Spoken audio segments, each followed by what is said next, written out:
Hello friends of Euler Toolbox and uh, learners of the program. Today I want to demonstrate how to compute complex integrals. That's only interesting if you know what a complex integral is, and that's, for instance, taught in the function theory course. So we are talking about complex path integrals.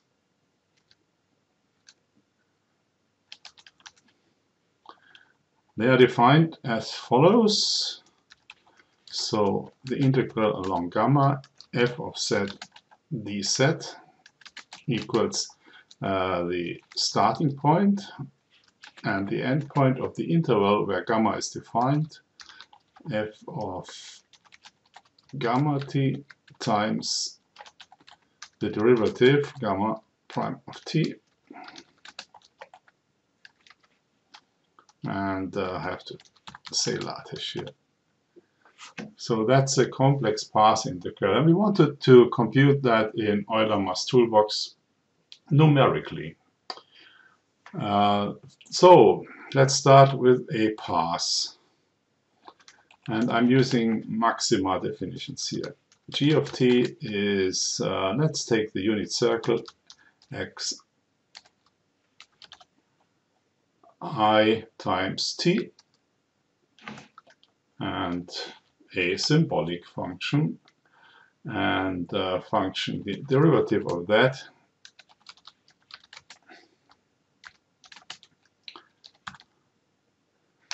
is the differentiated function g of t to t. Well, we could have done that manually too. Let's take a function now, function f of z equals, let's take equals z over, and let's take z to the power 2 minus 1/4.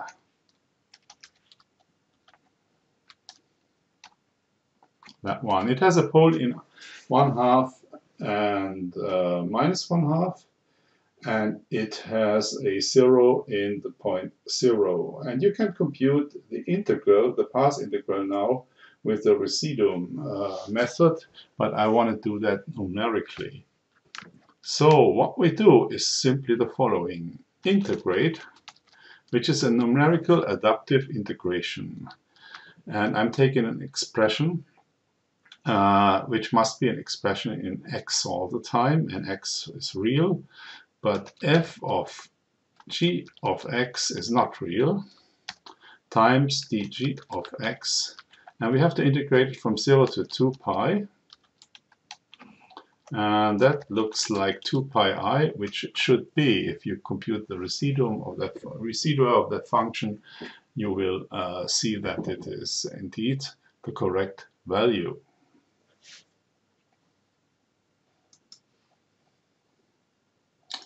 The integral is very accurate because it's an adaptive Gauss integration, and it takes some number of evaluations of the function, but it's not too extensive, so it is quite fast.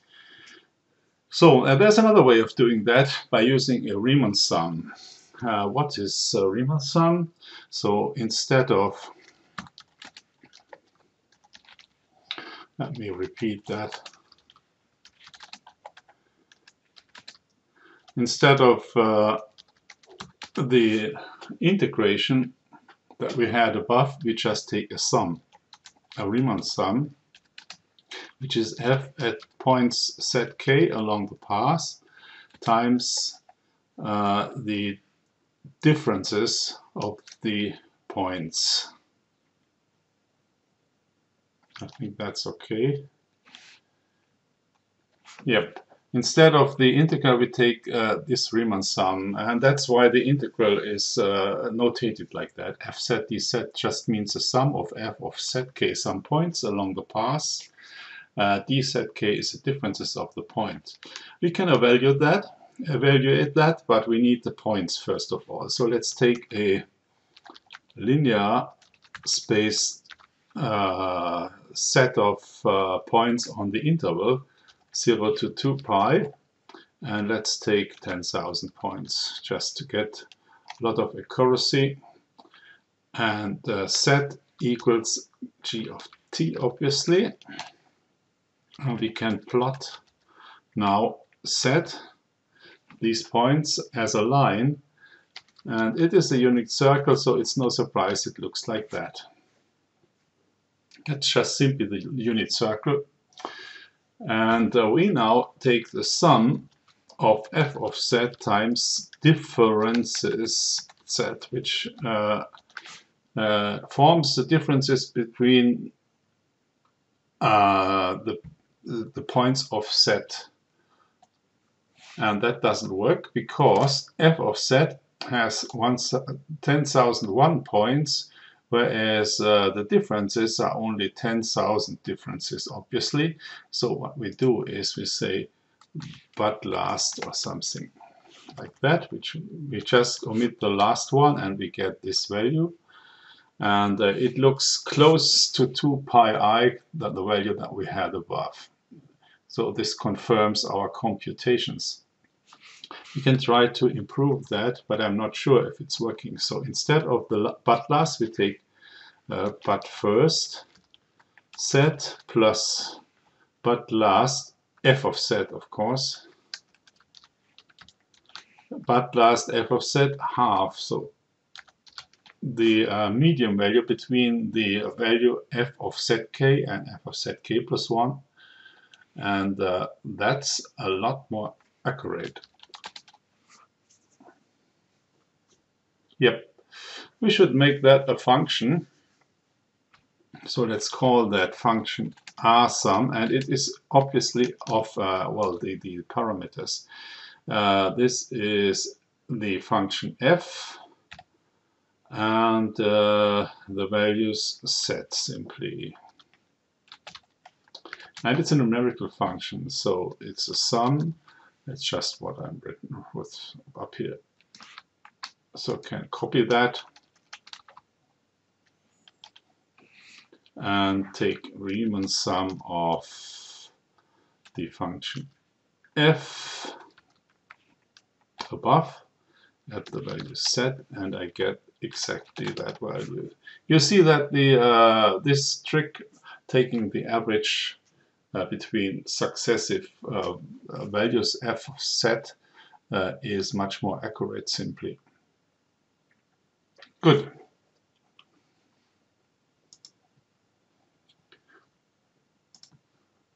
So you see that the trick that we did here, taking the average of fzk and fzk plus 1, is much more exact. Good. The next thing I want to demonstrate is the zero counting integral, which is defined as frac 1 to pi I, and then we take the path and we have to integrate f prime z over f of z. I hope I didn't do a mistake in LaTeX now. dz. Let's try. That looks good. So this is a zero counting integral. It counts the number of zeros of f inside the path gamma. Let's take an example. Function, we take a polynomial p of z now. We take 4 times z to the power 5 minus z square minus z minus 1. And I have to enter the ampersand. So this is the polynomial that we want to learn how many zeros this has in our unit circle. The path integral for that is the following. We just compute first of all a function, Let's call that h of z, which is the derivative of the polynomial with respect to z divided by p of z. That should be it. Yep.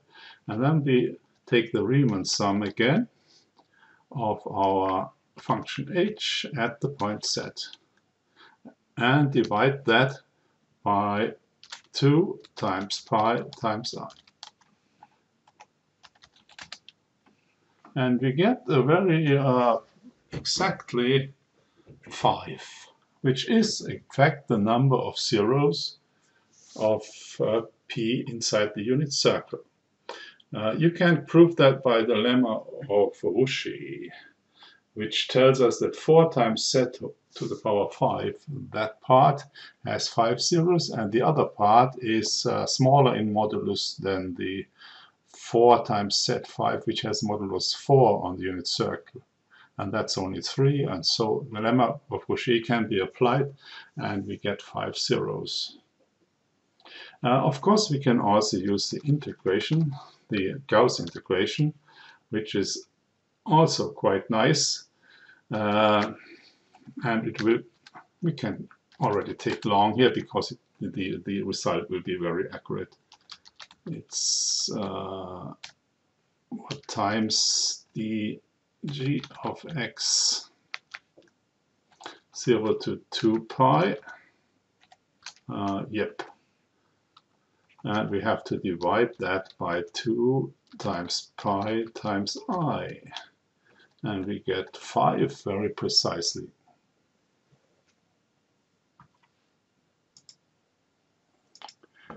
Euler's Toolbox has a function to compute zeros of a polynomial, complex or real, and you have to enter the coefficients of that polynomial. You can derive that from the maxima expression, but I'm just entering it manually. You have to start with the lowest coefficients, which are -1 3 times, and then the coefficient of z to the power 3 is 0, z to the power 4, and then you have 4. And let's call this z sol or something like that. Those are the zeros of that polynomials, and we plot them as points inside the unit circle. So these are the five zeros of the polynomial p of z that we have defined above.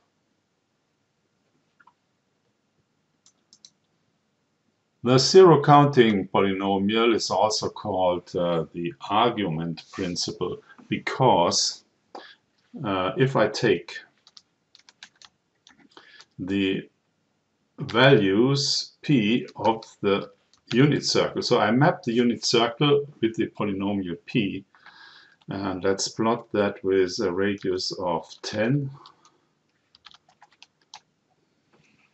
Then I get a curve which winds exactly 5 times around 0. 0 is in the middle here, and if you take a ray outside, it is passed 1, 2, 3, 4, 5 times by this path, and that means that the winding number of p of z, of p of the unit circle, is 5, and that means that p has 5 zeros inside the unit circle.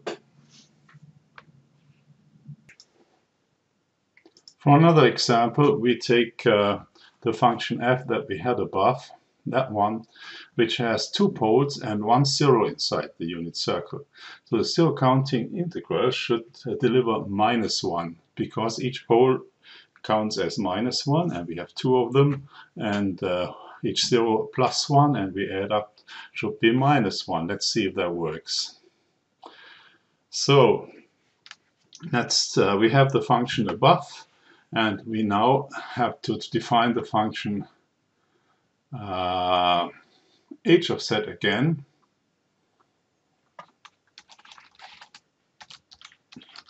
Now this time with diff f of z, z divided by f of z.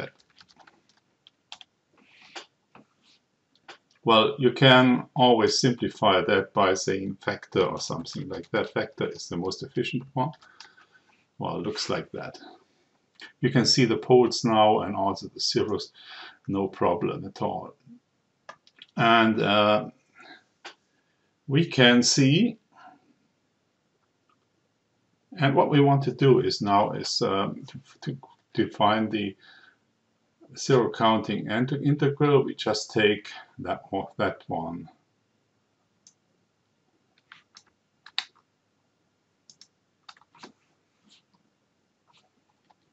And we get -1. Would be interesting also to do this argument principle. So what we do is we plot 2D, and this time we take f of z. The radius takes 10 to be careful, and that's not a good idea, so let's take 2 or something like that. We get this strange function which winds around 0 but -1 time, so you cannot see the direction of the function here. Well, I've taken another plot to show you that it actually winds around negatively, so in the clockwise direction, by taking less points and adding a style for the lines, which shows the arrows.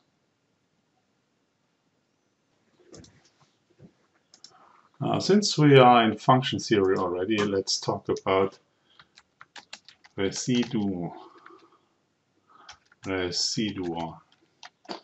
And we are using the formula for the residuum of a quotient with a simple pole. That is, we have to use text here. And then ampersand, let's take P over Q at the point Z equals, let's call that Z0, equals, that's a fraction, and it is P at the point Z0 divided by Q prime at the point Z0.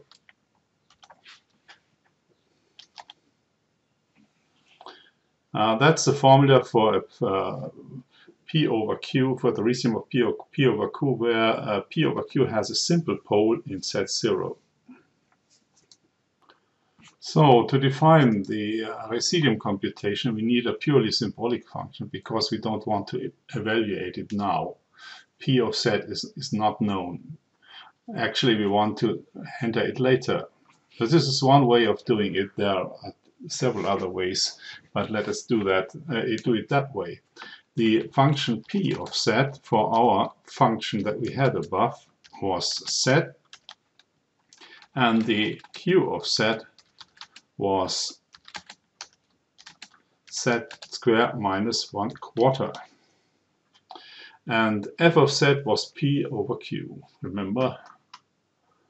Where did we have that? Where did we have that? We had this.